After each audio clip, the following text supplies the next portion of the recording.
Welcome back नाजरीन। Break से पहले भी प्रोग्राम में गुफ्तगू का सिलसिला जारी था। डिस्कस कर रहे थे हम इसहाक डार के स्टेटमेंट की, जो उन्होंने कंपेयर किया है बानी पीटीआई और आफिया सिद्दीकी की सजाओं को।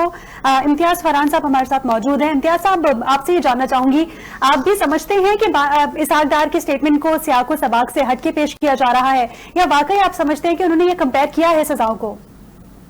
देखें, अगर इस बात को तस्लीम कर लिया जाए, क्योंकि इसहाक डार ने जब वजाहत कर दी है तो हम और आप कौन होते हैं उनकी वजाहत के बाद हम ज़ाहिर का अपना नुक्ता नजर पेश कर सकते हैं कि उसको एक्सेप्ट करें उनकी वजाहत को या ना करें, और उसके ऊपर अपने आर्गूमेंट दे सकते हैं। बहरहाल उन्होंने वजाहत कर दी है, लेकिन अगर इस बात को तस्लीम कर लिया जाए कि उन्होंने ऐसा कहा भी है तो उसमें गलत क्या बात कही है? गलत बात के ऊपर बात होनी चाहिए। आफिया सिद्दीकी के हवाले से आज से कई मरतबा बातें हो चुकी हैं। जब नवाज शरीफ गए थे अमेरिका के दौरे पर, उस वक्त भी ट्रंप और बाद में भी गए, तो मुताबिक मरतबा बात हुई है कि जो हमारे यहाँ पर एक बड़े वो जो अरेस्ट है जेल में अभी ये ओसामा बिन लादेन के हवाले से जिनको गिरफ्तार किया गया था, उस हवाले से भी गुफ्तगू आई थी। तो उनकी भी कहा गया था कि आफिया अगर उन्होंने कहा कि उसको छोड़ दीजिए, हम आफिया सिद्दीकी को छोड़ सकते हैं, जब यहाँ से इस तरह की भी पेशकश की गई थी। तो उसमें गलत बात क्या है? उसको आफिया सिद्दीकी साहिबा की आप सजा को तस्लीम करें ना करें, लेकिन वहां की अदालत ने दिए, और वहां की अदालत के सामने ट्रंप जैसे 25 भी कुछ नहीं है। और आपने देखा कि कई एक मामलात में ऐसा हुआ जो अदालत का फैसला है वो एग्जिस्ट करता है। पाकिस्तान के अंदर है कि उसको कंट्रोवर्शियल बना दे, किसी तरफ लेके चले जाए, कोई भी बात कर दे, तो बिल्कुल मेरे नुक्ता नजर के मुताबिक बिल्कुल उन्होंने क्योंकि वहां पर अदालत ने सजा दी है, यहां पर भी अदालत ने सजा दी है। अगर इस तरह का मामला है तो उसमें गलत क्या बात है? ये मेरा नुक्ता नजर है कि अगर इसहाक डार ने कहा भी है तो उसमें गलत क्या है? फिर जी ये कहना कि आफिया सिद्दीकी और इमरान खान की सजा को आपस में कंपेयर करना किसी के लिए सही है, किसी के लिए गलत है, ये अपनी अपनी राय है। लेकिन क्योंकि इसी प्रोग्राम में हमारी मौजूदगी में एक बात हुई है, ये तोशा खाना केस की, तोशा खाना केस 100% दुरुस्त केस है और उसके ऊपर सजा के ऊपर गुफ्तगू हो सकती है। हमें आइन इजाजत देता है कि अदालती प्रोसीडिंग पर हम बात नहीं कर सकते, उसके फैसले पे बात कर सकते हैं, तो फैसले पे कोई भी राय। लेकिन ये वाहिद केस है पाकिस्तान का जो कि काफी ने बनाया है, और उस वक्त बनाया है जब इमरान खान की अपनी हुकूमत थी, और वो राना साहब हमारे इस्लामाबाद के साथी हैं, काशिफ से पूछिएगा, काशिफ और डिटेल बताएंगे। उन्होंने इस पे काम किया, उनको कितना यानी कि कितने ज़हनी कर्ज से गुजरे, कितने माशी कर्ज से वो गुजरे, उनको उस हुकूमत ने इस दौर में मुलाजमत से निकलवा दिया था, और कम से कम 1.5 साल तक उन्होंने इस बारे में सब बड़ी काबिशें की हैं। और फिर जब ये राइट टू इंफॉर्मेशन, ये मेरी और आपकी कोशिशों की वजह से, साथियों की कोशिशों की वजह से एक राइट टू इंफॉर्मेशन लॉ बना, लेजिस्लेशन हुई थी। उस राइट टू इंफॉर्मेशन के थ्रू वो हमारे राना साहब ने इमरान खान की गवर्नमेंट के दौरान, जब वो वजीर आजम थे, जब इस मसले को उठाया था, तो उनको मुलाजमत से भी हाथ धोने पड़े थे और उनको जवाब नहीं मिल रहा था। तो फिर जो चूंकि लॉ के मुताबिक जवाब देना है, तो फिर ये जवाब आया। ये किसी गोशवारे का मसला नहीं है, ये कम कीमत लगवाने का मसला है कि कम कीमत जो एक तोहफा मिला, और तोहफा भी ऐसा जो मुकद्दस भी था और एक बहुत यूनिक भी था, उसको कम कीमत में खरीद के बेच दिया गया। ये जो रेफरेंस दिए जाते हैं ना, मुख्तलिफ गाड़ियां ले ली गई, फला ले ली गई, तो गाड़ियां लेके बेची नहीं गई, गाड़ियां इस्तेमाल में की गई। हम बहुत सारी चीजों की इंटरप्रिटेशन बिल्कुल मोहब्बत के अंदर गलत करना शुरू कर देते हैं। लेने अगर कम कीमत पे ले भी लिया था तो उसके ऊपर शायद इसकी बात ना होती कि ओपन मार्केट में बेचने के बाद जो पाकिस्तान की शिफ्टी हुई, पाकिस्तान को जो पूरी दुनिया के अंदर क्वेश्चन किया गया, और खुद जिसने जो गिफ्ट देने वाला था उसने बहुत सारी बातें ऐसी की। तो ये बिल्कुल गलत एक तोशा खाने के हवाले से पेश किया जा रहा है कि जनाब गोशवारे में कोई गोशवारे की गलती की मामला नहीं है, कम कीमत लगाई गई और उस तोहफे को मार्केट में बेच दिया गया। और आपको इमरान खान की वो इंटरव्यू मौजूद है रिकॉर्ड पर, जो आपको मिल जाएगा, बहुत जहां आप सर्च करेंगे मिल जाएगा। उन्होंने कहा मेरी चीजें मैं चाहूं बेचूं या कुछ भी करूं, कैसे करूं, ये उनके एडमिशन मौजूद है। जी। तो ये तोशा खाना केस भी जो है बिल्कुल ब्लैक एंड व्हाइट क्लियर है और सारी चीजें उसमें तय की गई थी और ये एक साफी ने बनाया था। राइट टू इंफॉर्मेशन लॉ को एक्सरसाइज करते हुए उसकी वजह से उन्हें गिरफ्तारियां भी सहनी पड़ी थी, गिरफ्तारी भी सहनी पड़ी थी, अपनी मुलाजमत से भी हाथ धोने पड़े थे और उसके बाद सारी चीजें ब्लैक एंड व्हाइट में एक डिटेल में गई थी। जी अच्छा इम्तियाज साहब, आपसे भी जानना चाहूंगी क्योंकि ब्रेक से पहले मलिहा साहिबा जिनका जिक्र आपने भी किया कि वो गुफ्तगू करी थी और उन्होंने तोशा खाने के हवाले से जिक्र किया, उन्होंने बानी पीटीआई को जो दी गई सजाएं हैं उनको भी नाहक करार दिया था। और अब अगर अदालत के हवाले से जिक्र करें तो अदालत ने यह कहा है कि 8 अगस्त से पहले तमाम तर मामला जो है वो बानी पीटीआई के 9 मई के मामला और केसेस की सजाएं जो है हम सुना देंगे। इस हवाले से आप क्या समझते हैं, बानी पीटीआई को कहीं रिलीफ मिलता हुआ देख रहे हैं आप, या फिर वो सजाएं जो बानी पीटीआई को मिल चुकी हैं क्या वो नाहक हैं? देखिए, ये क्योंकि सजा के ऊपर तबसरा करना हर एक का राइट है, ये मलिया हाशमी साहब का राइट है, उसको नाहक कहें, हक कहें या जो भी कहें, लेकिन ड्यू प्रोसेस के तहत अगर ये वाली सजाएं गलत थी तो जो ये नवाज शरीफ साहब को सजा दी गई थी क्या वो सही थी? बाद में इसको अदालत ने रिव्यू किया। और एक बात और क्लियर, मैं नवाज शरीफ साहब का कभी कोई मैं उसमें हामी नहीं हूं, लेकिन कोई अगर इसके ऊपर तनकीद करता है करे, मुझे कोई मसला नहीं है। लेकिन आपको एक बात बताऊं, नवाज शरीफ को करप्शन के ऊपर कोई सजा नहीं मिली है अभी तक। ये पनामा केस के अंदर भी उठा लें आप, ये मेरा चैलेंज है आपके प्रोग्राम के थ्रू। एक उनको करप्शन के केस में सजा नहीं मिली है। पनामा केस में डिस्कस किया गया, उनके बच्चों के नाम थे, उन बच्चों के नाम की वजह से वो सामने आए।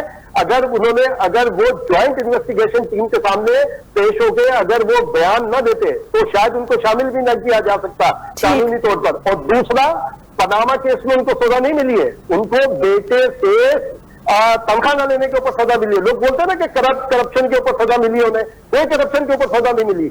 और वो इसलिए मिली तो जनाब वो चूंकि बेटे से उन्होंने तनख्वाह नहीं ली थी, उसकी इंटरप्रिटेशन है। तो ये हर एक का राइट है कि सजा के नाहक कहे, हक पे कहे या जो भी कहे, ये अपने अपनी सवाबदीद है, तो उसके ऊपर बात की जाए। मैं ये समझता हूँ कि ये अदालतों ने किया, ड्यू प्रोसेस के ऊपर हुआ है, सारी की सारी चीजें। अब आपने बात की कि जनाब वो 9 मई वाले केसेस देखें, 9 मई वाले केसेस में शाहिद खाकान अब्बासी जब बरी हुए तो ये सोशल मीडिया जो कि पीटीआई का है उस पर एक इंप्रेशन दिया गया कि डील का नतीजा है। ऐसा नहीं है।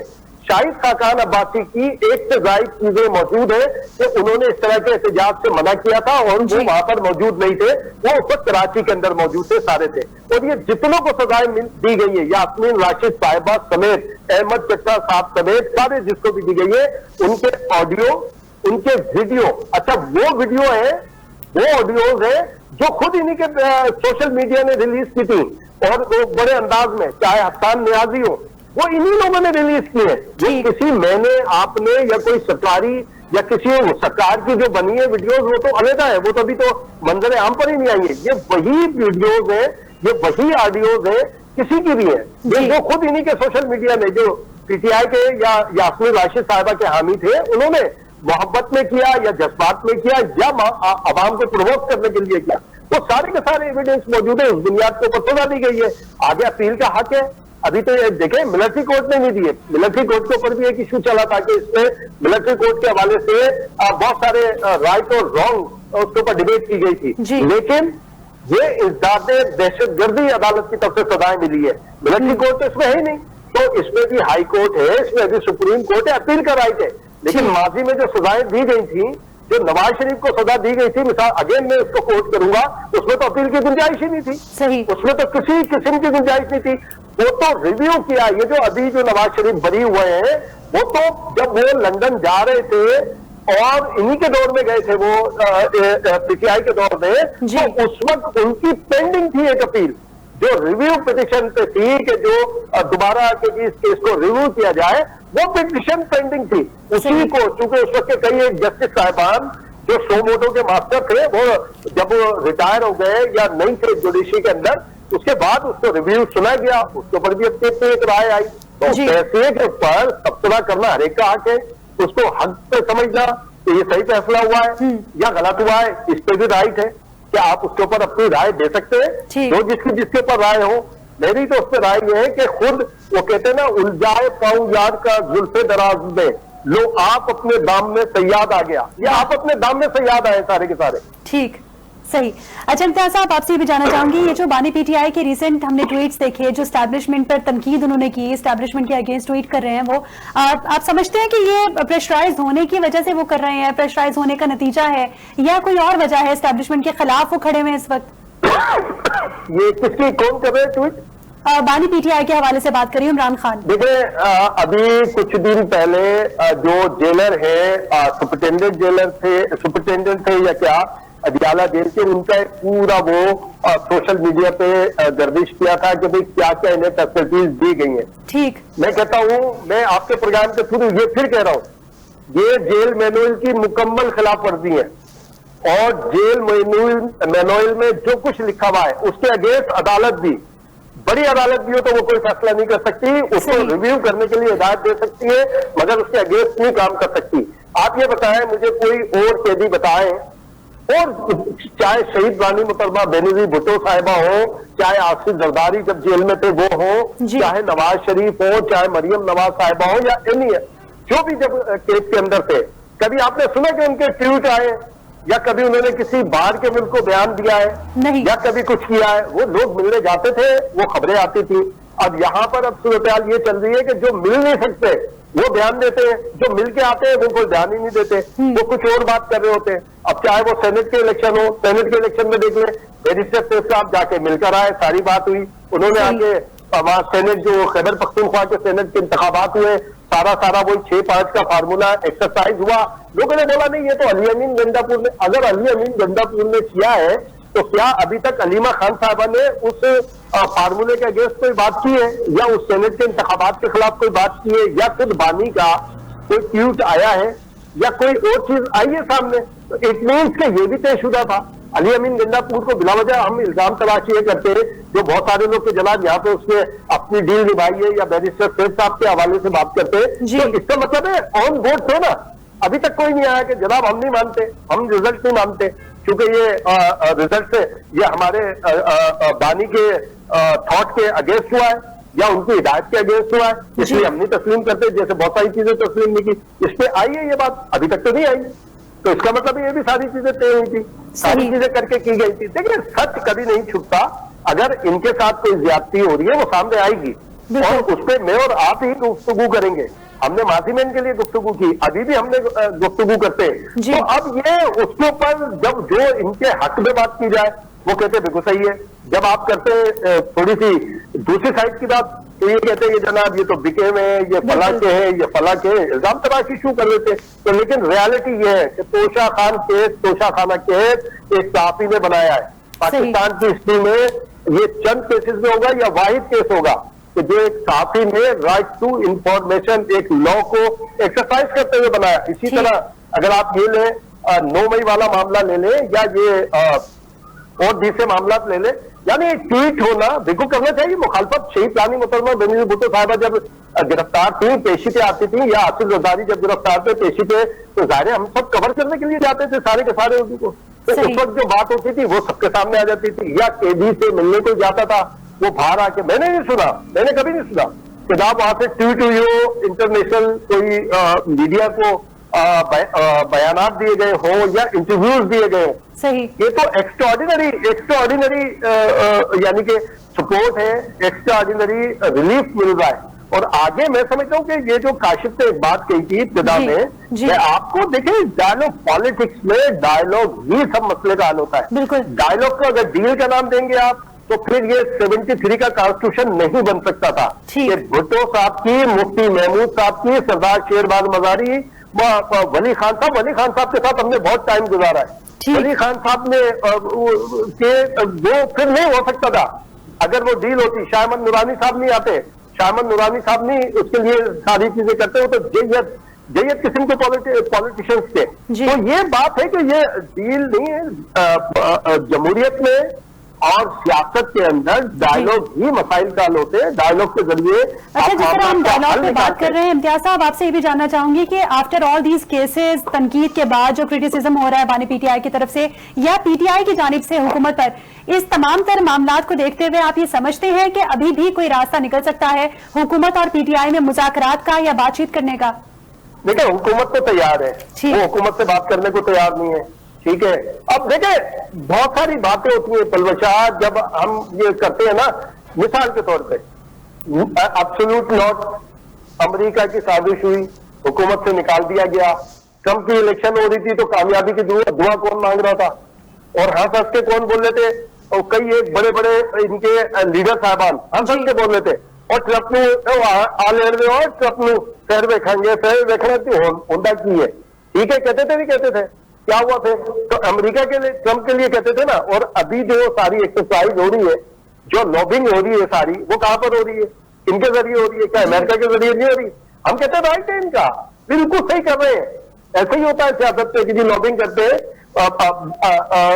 बेनजीर साहबा ने भी की, नवाज शरीफ साहब ने भी लॉबिंग की, अमेरिका में, यूरोप में, ये सब करते हैं। लेकिन फिर आप उसको दूसरों को तनकीद क्यों करते थे, या दूसरों पर तनकीद क्यों करते हैं कि जी फला जगह, क्या यूरोप के अंदर लॉबिंग नहीं हो रही पीटीआई की तरफ से? क्या अमेरिका में नहीं हो रही? क्या यूके के अंदर नहीं हो रही? हर जगह हो रही है। मैं समझता हूं सही कह रहे हैं वो। यही होता है सियासत में, इसी तरह से की जाता है। लेकिन आप दूसरे लोग पर तनकीद क्या करते थे, बोले दीजिए अमेरिका तो सारा साजिशी जड़ है, एब्सोल्युटली नॉट कह दिया, अमेरिका के खिलाफ पूरी एक सारी चली कि जी पूरी की जी साजिश रची गई है, नो कॉन्फिडेंस को बिल्कुल कंट्रोवर्शियल किया गया। तो अब ये क्यों कर रहे हैं? करना चाहिए, मेरे अपने नजर से करना चाहिए, सियासत में ऐसे ही होता है। जी, आपकी बात बिल्कुल ठीक है। और मैं ये भी कहना चाहूंगी कि आप पंजाबी काफी अच्छी बोलते हैं। तो नाज़रीन, प्रोग्राम का वक्त अपने इख्तिताम को पहुंचा। हमारे साथ मौजूद है इम्तियाज फरहान साहब, मलिहा हाशमी साहिबा और काशिफ रफीक साहब, तीनों मौजूद मेहमानों का शुक्रिया अदा करना चाहूंगी। एक बार फिर से इसहाक डार के स्टेटमेंट को पीटीआई की जानिब से कॉन्ट्रोवर्शियल बना, इसहाक डार अपने स्टेटमेंट के हवाले से वाज़ेह तौर पर बयान भी दे चुके हैं कि उनका ये मतलब नहीं था। लेकिन पीटीआई का, जैसा कि हमारे तज्जियाकार हमारे साथ मौजूद है, उन्होंने कहा कि वतीरा रहा है तमाम तर मामलात को उलझा कर पेश करने का। इसी तरह पीटीआई एक बार फिर से प्रोपेगेंडा कर रही है। नाज़रीन, प्रोग्राम का वक्त अपने इख्तिताम को पहुंचा। मुझे और मेरी पूरी टीम को इजाजत दीजिए। अल्लाह हाफिज।